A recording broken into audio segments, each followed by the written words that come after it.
Hindi pa rin umaalis sa evacuation centers ang daan-daang pamilya sa Isabela mula pa noong mga nagdaang bagyo. Lalo't inaasahang doon magla-landfall ang bagyong Ophel ngayong araw.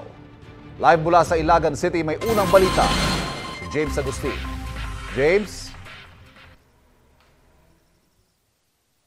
Van, good morning. Makulimlim yung kalangitan at may mga panakanakang pag-ulan na tayo naranasan kanina madaling araw. Dito po yan sa Ilagan City, sa Isabela. Naka-red alert status ang Emergency Operations Center ng Lalawigan. Mahigpit na binabantayan lalo ng mga coastal municipalities gaya ng Palanan, Dibilacan, Makunakon at Dinapigi. Sa Ilagan City, 43 sa 71 barangay ang itinuturing na flood-prone areas. Kaya mga dineploy na mga rescue boats sa nagdaang bagyo, naka-preposition pa rin hanggang ngayon.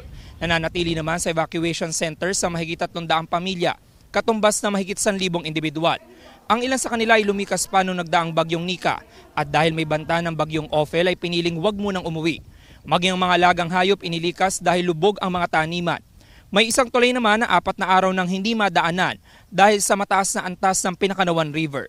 Samantala, Ivan, yan nakikita nyo, yan po'y bahagi ng Pinakanawan River. Sa gitna po niyan ay meron silang tinatawag na Bacolod Bridge na ginagamit ng mga residente para makatulay dun sa may kabilang barangay. Dahil nga ilang araw na hindi nadadaanan yan, simula pa nung Lunes ng hapon, sa taas ng antas ng tubig dito sa ilog na ito ay kinakailangang umikot pa doon sa ng malayo yung mga residente. At ngayong umaga, naabutan naman natin dito sa gilid ng kalsada na patungo doon sa tulay na yon, yung clearing operations na sinasagawa ng mga otoridad dahil doon sa kapal ng buhangin na tinangay ng kasagsagan ng pananalasa ng bagyong Nika. At ngayong umaga ay nararanasan natin yung pag-ambon dito sa area na ito, pero may kalakasan yung pag-ulan kaninang madaling araw.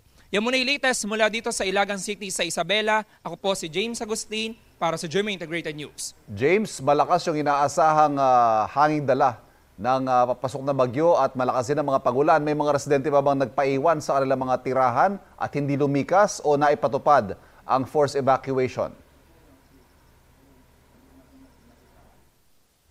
Wala pa namang pinapatupad na forced evacuation, Ivan, dito sa Ilagan City, pero dun sa mga coastal municipalities ay nagkaroon na ng preemptive evacuation. Sa pag-iikot natin kahapon, may mga evacuee, mga residente na bumalik dun sa kanilang mga bahay. Pero babalik din naman din daw sila dun sa evacuation center. Ito yung mga residente na nakatira talaga doon sa mga mabababang lugar. At dun pa sa ilang mga area, sabi ng mga residente, ay dahil hindi pa naman ganun kataas yung ilog, ay binabantayan din nila. Dahil sila yung mga merong mga alagang hayop o kaya naman mga taniman. Ivan.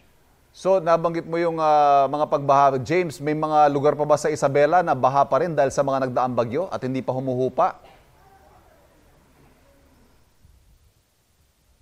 Yes, Ivan, sa may ilang bayan na naikutan natin dito sa lalawigan ng Isabela kahapon, meron pa rin mga pagbaha. Pero karaniwan doon sa mga taniman na. Kung meron man doon sa mga bahay, ito yung mga bahay na napakababa talaga nung barangay at pababa yung kalsada o di kaya naman malapit doon sa mga palayan. Pero yun ay mga pasubside na rin. Yun nga lang, nangangamba yung mga residente na dahil nga dito sa bagyong Ophel ay posible na tumaas na naman yung tubig. Ivan.